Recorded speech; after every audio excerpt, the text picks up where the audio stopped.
Di sebuah kos tua yang sudah lama sepi, ada satu aturan aneh yang wajib ditaati penghuni baru. Jangan pernah tidur tanpa mengenakan pakaian lengkap. Konon, siapapun yang melanggar akan dibangunkan oleh sesuatu yang bukan manusia.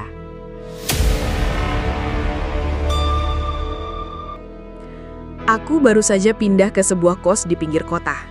Kos ini lumayan murah, dan itu alasan utamaku memilihnya. Bangunannya 2 lantai dengan cat kusam dan lorong yang agak lembab. Kamar yang kutempati terletak di lantai 2, paling ujung, dekat jendela besar yang menghadap ke jalan. Saat pertama kali aku menaruh barang-barangku, ada perasaan aneh menyelip. Kamar ini kosong sudah lama, kata ibu kos. Bahkan ia sempat memastikan lagi padaku. Kamu yakin mau ambil kamar itu? Murah sih, tapi jarang ada yang betah. Aku hanya tersenyum. Bagiku, harga murah lebih penting. Malam itu, udara di dalam kamar terasa pengap dan gerah. AC rusak, kipas angin kecilku tak cukup mengusir panas. Akhirnya, aku mengambil keputusan. Tidur tanpa pakaian. Aku pikir, toh aku sendirian, siapa yang peduli? Aku mematikan lampu, berbaring di atas kasur yang entah sudah berapa lama tidak ditempati. Bau apek masih tercium samar-samar meski sudah kusemprot pewangi ruangan. Aku mencoba memejamkan mata. Tapi semakin larut malam, udara justru makin dingin. Bukan dingin biasa.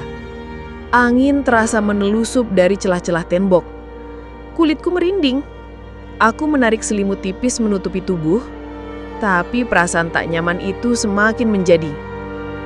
Di antara kantuk, aku mendengar suara samar, seperti seseorang berbisik pelan dari sudut kamar. Shh. Aku tersenjak. Kubuka mata, menoleh. Tidak ada siapa-siapa. Hanya bayangan meja kecil dan koperku di pojok. Aku berusaha menenangkan diri. Mungkin cuma suara angin, pikirku. Aku pun mencoba tidur lagi. Namun, tepat ketika mataku hampir terpejam, aku merasakan sesuatu. Ada yang menyentuh kulitku. Bukan angin, tapi benar-benar seperti ujung jari yang dingin, mengusap perlahan dari pundak turun ke lengan. Aku menahan nafas. Seluruh tubuhku kaku. Tanganku meraba ke samping. Kosong. Tidak ada siapa-siapa di ranjang itu. Pelan-pelan aku menoleh ke arah dinding, dan saat itulah aku melihatnya. Di cermin yang tergantung di sisi kamar, bayangan seseorang berdiri di belakangku. Sosok perempuan dengan rambut panjang terurai, wajahnya tidak jelas. Tapi tubuhnya samar-samar terlihat seakan ia sedang berdiri menatapku.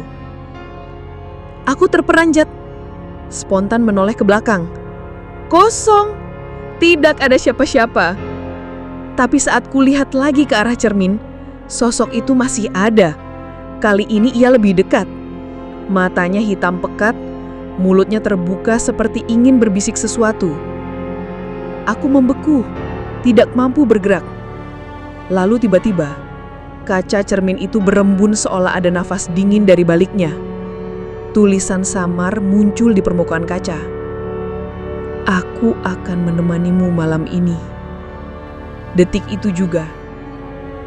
Sejak kejadian malam itu, aku tidak bisa tidur nyenyak. Bayangan perempuan di cermin masih terus teringat di kepalaku. Aku mencoba menenangkan diri dengan logika. Mungkin itu hanya halusinasi karena lelah pindahan. Tapi entah kenapa, rasa dingin di kamar itu tetap bertahan. Malam kedua, aku sengaja tidak menyalakan lampu tidur. Aku pikir kalau gelap total, mungkin aku bisa terlelap lebih cepat. Udara masih panas, jadi aku kembali tidur tanpa pakaian, hanya beralaskan selimut tipis. Beberapa jam kemudian, aku terbangun. Ada perasaan aneh. Seperti ada yang duduk di tepi kasurku. Kasurnya jelas bergetar pelan, membuat tubuhku sedikit bergeser. Aku menahan nafas, pura-pura tidur, berharap itu hanya imajinasiku. Tiba-tiba ada yang menyentuh kakiku. Sentuhan dingin, perlahan, naik ke betis, lalu ke paha. Jantungku berdetak kencang. Aku ingin berteriak, tapi mulutku terkunci. Suara langkah kaki halus terdengar berputar di sekitar ranjangku. "Siapa di sana?" bisikku dengan suara serak. Tidak ada jawaban. Yang ada hanya hawa dingin yang semakin menusuk. Selimutku ditarik sedikit demi sedikit, seakan ada tangan tak kasat mata yang ingin melihat tubuhku. Aku langsung meraih erat selimut itu, berusaha menahannya. Tapi tarikan itu begitu kuat. Lalu ku dengar sesuatu. Suara nafas, dekat sekali, persis di samping telingaku. Berat, lambat, dan jelas bukan nafasku sendiri. Aku memberanikan diri membuka mata. Kosong. Tapi di cermin besar di samping kamar, aku melihat sesuatu. Sosok perempuan itu lagi. Rambut panjangnya menutupi wajah, tapi tangannya jelas terlihat. Meraba tubuhku yang terbaring. Padahal di dunia nyata, tidak ada siapa-siapa di kasurku. Aku gemetar. Tubuhku terasa kaku, tak bisa bergerak, hanya bisa melihat bayangan itu di cermin. Semakin berani, semakin nyata. Kemudian sesuatu yang membuat darahku serasa berhenti mengalir. Aku merasakan tangan dingin itu menekan dadaku, seolah ingin menindihku. Aku berusaha melawan, tapi tubuhku lumpuh. Dari cermin, sosok itu perlahan mendekat ke wajahku. Bibirnya bergerak, tapi suara yang keluar bukanlah suara manusia. Itu seperti bisikan serak bercampur erangan. "Tidurlah bersamaku." Aku menutup mata sekuat tenaga, berharap semua itu hilang. Tapi semakin aku mencoba, semakin jelas aku bisa merasakan sentuhan dinginnya. Hingga akhirnya, bruk! Bunyi keras terdengar dari lemari di pojok kamar. Sosok itu hilang. Selimutku jatuh terlepas begitu saja. Aku terengah-engah, mencoba mengatur nafas. Tapi di kepalaku, satu hal sudah jelas. Kamar ini benar-benar dihuni sesuatu yang menginginkan kehadiranku. Dan entah kenapa, ia seakan ingin lebih dari sekedar menakut-nakuti. Malam ketiga aku tinggal di kamar itu, terasa lebih berat. Seharian aku sudah berusaha mengusir rasa takut dengan banyak aktivitas. Nongkrong dengan teman, makan di luar, bahkan pulang larut malam. Tapi begitu aku masuk kamar, hawa itu kembali datang, dingin, menekan, seolah ada yang menunggu. Aku mencoba tidur lebih cepat. Selimutku tarik rapat, tapi udara pengap membuatku lagi-lagi tidak tahan. Pelan-pelan aku menyingkirkan selimut itu, membiarkan tubuhku bebas, lalu mencoba memejamkan mata. Beberapa jam berlalu, sunyi, hingga aku terbangun karena mendengar suara aneh. Awalnya samar, lalu makin jelas. Suara desahan.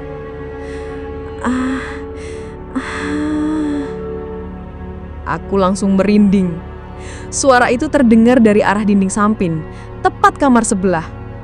Tapi bukankah kata ibu kos, kamar sebelah itu kosong? Aku menajamkan telinga. Suara itu terus berulang. Pelan, berat, kadang bercampur suara ketukan halus di dinding. Aku menelan ludah, berdiri perlahan, lalu mendekat ke arah tembok. Kupasang telinga tepat di sana. Benar, ada suara perempuan. Desahan panjang diikuti suara seperti ranjang berderit. Jangan. Jantungku berpacu kencang. Pikiranku liar, mencoba mencari penjelasan. Apa ada penghuni baru? Atau ada orang diam-diam masuk? Tapi semakin lama aku dengarkan, semakin sadar suara itu tidak wajar. Nada desahannya berubah jadi lirih ketakutan, seperti orang kesakitan, lalu mendadak berhenti. Aku mundur. Keringat dingin bercucuran. Apa yang sebenarnya terjadi? Gumamku. Aku memberanikan diri keluar kamar. Lorong sepi, lampu redup berkedip-kedip. Aku melangkah ke depan kamar sebelah. Kamar yang katanya kosong. Pintu kayunya tertutup rapat. Gembok tua masih menggantung. Tidak mungkin ada orang di dalam. Tapi dari balik pintu itu, terdengar lagi suara lirih. Kali ini seperti tangisan perempuan. Tolong aku. Aku panik. Ingin mengetuk pintu, tapi entah kenapa tubuhku justru mundur. Rasa takut lebih besar daripada niat menolong. Akhirnya aku lari kembali ke kamarku, menutup pintu rapat, lalu berbaring dengan nafas memburu. Aku menutup telinga dengan bantal, tapi sia-sia. Suara itu masih menembus. Desahan, tangisan, lalu bisikan. Menemani aku. Temani aku. Aku gemetar di bawah selimut. Tubuhku serasa membeku. Hingga tiba-tiba kasurku sendiri ikut berderit, bergerak seolah ada orang lain yang naik dan berbaring di sebelahku. Malam itu aku benar-benar kelelahan, tapi rasa kantuk tak kunjung datang. Pikiran terus dihantui suara-suara aneh dari kamar sebelah, juga kasurku yang sempat berderit sendiri. Aku menyalakan lampu kamar. Cahaya kuningnya membuat ruangan terlihat muram. Bayangan lemari tua di pojok kamar memanjang ke dinding, dan cermin besar yang menempel di sana jadi terlihat lebih menyeramkan. Aku duduk di tepi ranjang, mencoba menenangkan diri. Besok aku pindah kamar saja, gumamku. Tapi entah kenapa mataku terus tertarik ke arah cermin itu. Ada perasaan seolah sesuatu menunggu dari dalam sana. Perlahan aku berdiri, mendekat, tatapanku terkunci pada bayangan di dalamnya. Awalnya hanya pantulan diriku sendiri, kusut, pucat, dengan mata cekung karena kurang tidur. Lalu tiba-tiba ada bayangan lain muncul tepat di belakangku. Rambut panjang, kusut, terurai menutupi wajah. Sosok perempuan. Aku refleks menoleh ke belakang, kosong. Tidak ada siapa-siapa. Aku menelan ludah, kembali menatap cermin. Sosok itu masih ada, bahkan kini lebih jelas. Tubuhnya samar tapi tampak berdiri sangat dekat denganku. Aku bisa merasakan hawa dingin menusuk punggungku, seperti ada nafas di tengkuku. "Siapa kau?" bisikku. Hampir tak terdengar. Perempuan itu mengangkat kepalanya perlahan. Dari sela rambut panjang, tampak sepasang mata hitam pekat, bibirnya bergerak membentuk senyum miring yang membuat perutku mual. Tiba-tiba, kaca cermin itu mulai berembun. Dari balik embun, muncul tulisan samar. Seolah ada jari yang menggores permukaannya dari dalam. "Aku di sini untukmu." Tubuhku bergetar. Aku mundur selangkah, tapi tiba-tiba cermin itu bergetar keras, seperti ada yang ingin keluar darinya. Suara ketukan pelan terdengar dari balik kaca. Tok, tok, tok. Aku membeku, mataku tidak bisa berpaling. Sosok itu mendekat, wajahnya kini menempel di permukaan kaca, senyum lebar, gigi menguning, mata membesar. Ketukan berubah jadi hantaman keras. Dum, dum, dum. Kaca bergetar hebat, hampir retak. Aku berteriak, jatuh tersungkur ke lantai, berlari ke arah pintu. Namun saat aku menoleh sekali lagi, cermin itu sudah tenang. Tidak ada retakan, tidak ada embun, hanya bayanganku sendiri yang terlihat. Aku terengah-engah, lutut gemetar, tapi tepat ketika aku ingin keluar kamar, aku mendengar suara pelan dari cermin. "Tidur saja, aku akan berbaring di sampingmu." Malam itu, aku sudah tidak tahu harus bagaimana lagi. Badanku letih, pikiranku kacau, tapi rasa takut justru makin menjadi. Aku menyalakan lampu kecil di meja samping ranjang, berharap cahaya itu bisa memberi sedikit rasa aman. Jam menunjukkan pukul 2 dini hari. Aku berbaring miring, memeluk bantal, mencoba memaksa tidur. Hawa kamar begitu dingin, padahal siang tadi panas menyengat. Dinginnya tidak normal, seperti berasal dari dalam tembok. Aku mulai terkantuk-kantuk ketika tiba-tiba kasurku bergoyang. Sangat pelan, seperti ada yang naik ke atas ranjang. Tubuhku langsung kaku. Aku berpikir mungkin hanya ilusi karena lelah. Tapi kemudian, aku jelas-jelas merasakan sesuatu. Tekanan di samping tubuhku seakan ada seseorang yang ikut berbaring. Kasurnya melesak, membuat badanku sedikit bergeser. Jantungku berdegup kencang.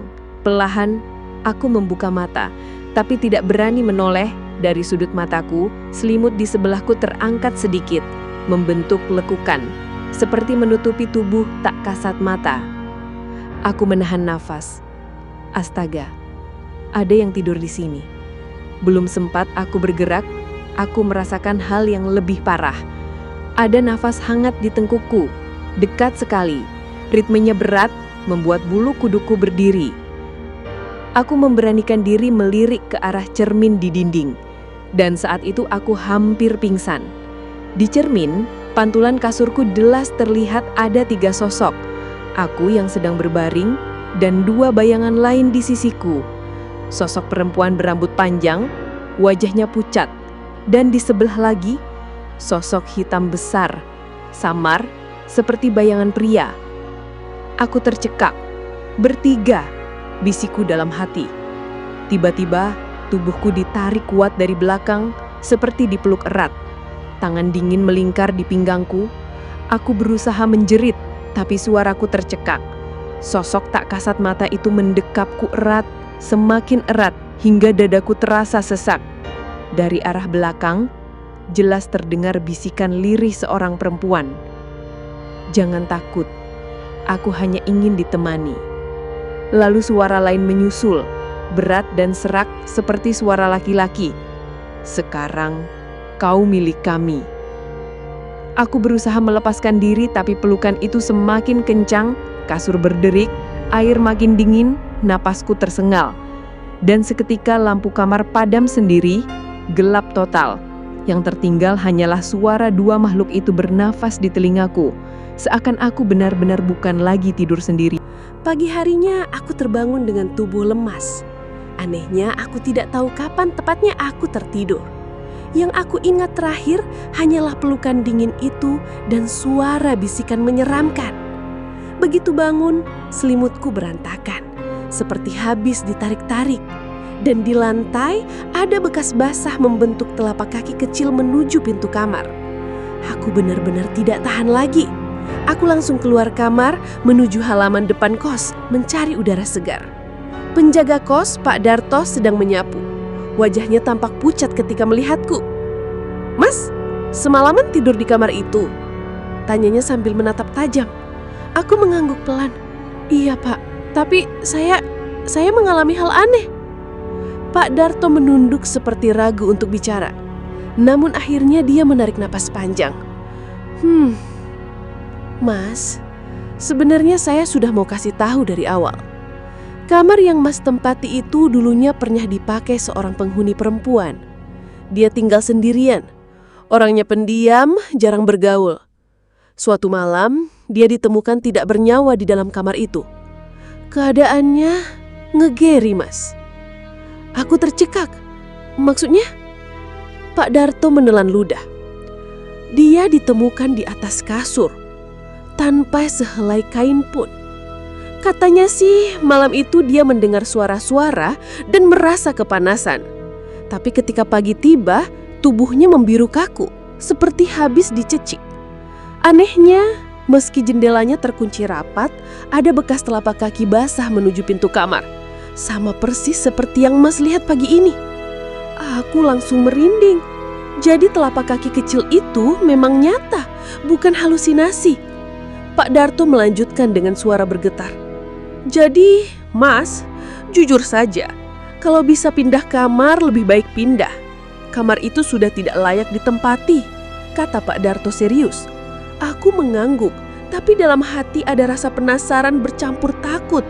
Apa sebenarnya hubungan antara sosok perempuan pucat itu dengan bayangan hitam besar itu? Kenapa keduanya seperti menemani tidurku? Malam ini aku bertekad untuk mencari tahu.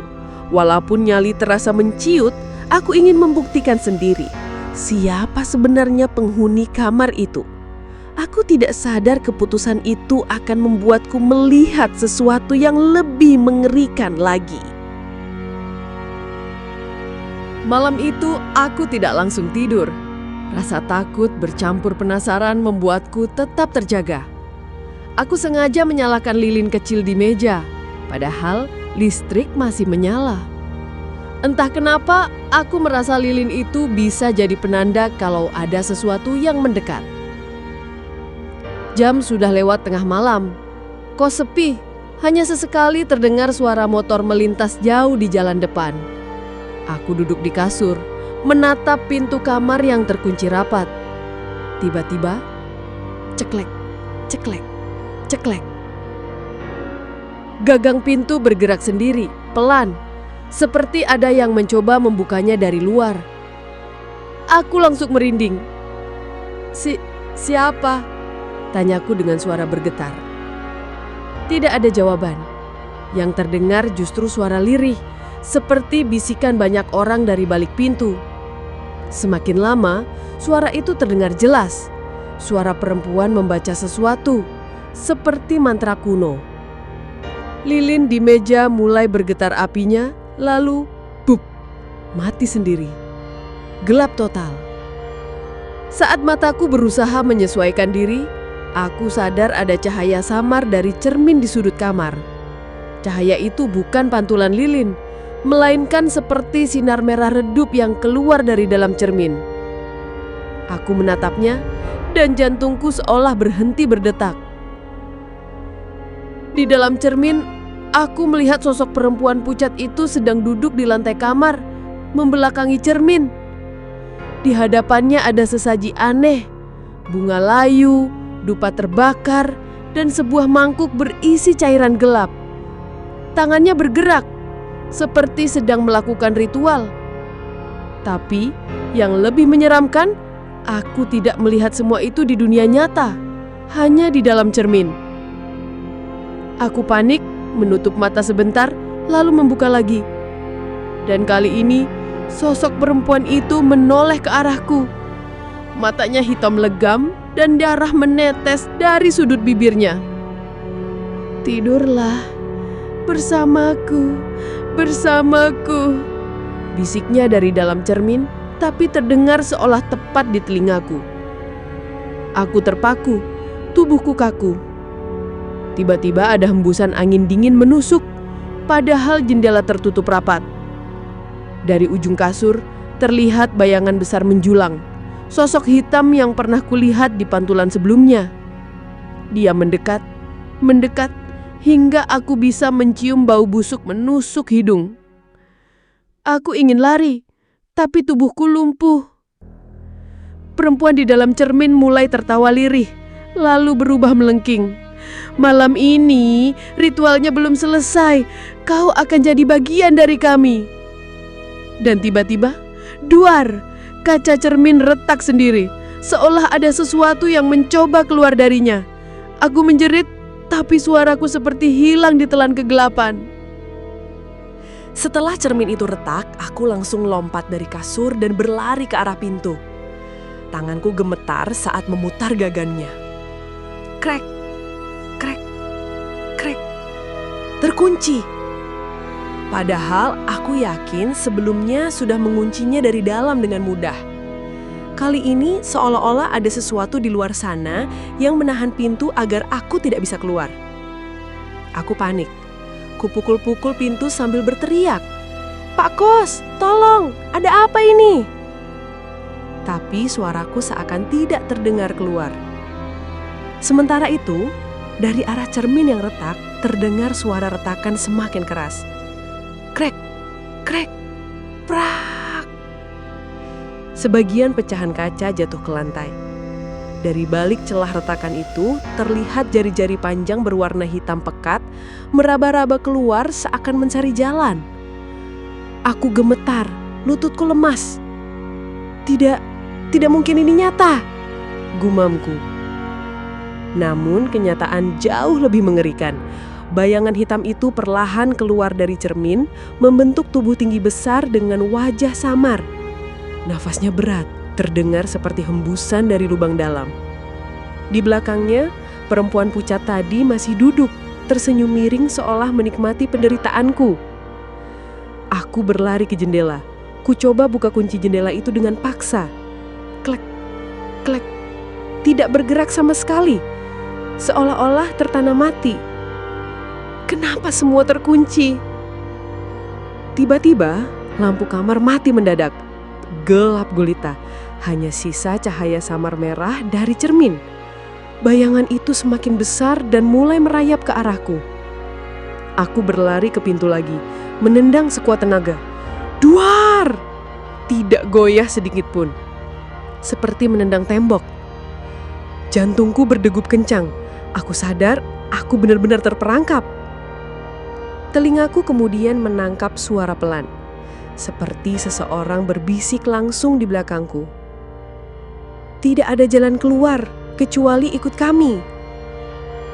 Aku refleks menoleh, dan tepat di wajahku, perempuan pucat itu sudah berdiri di depanku, matanya menatap lurus ke dalam mataku.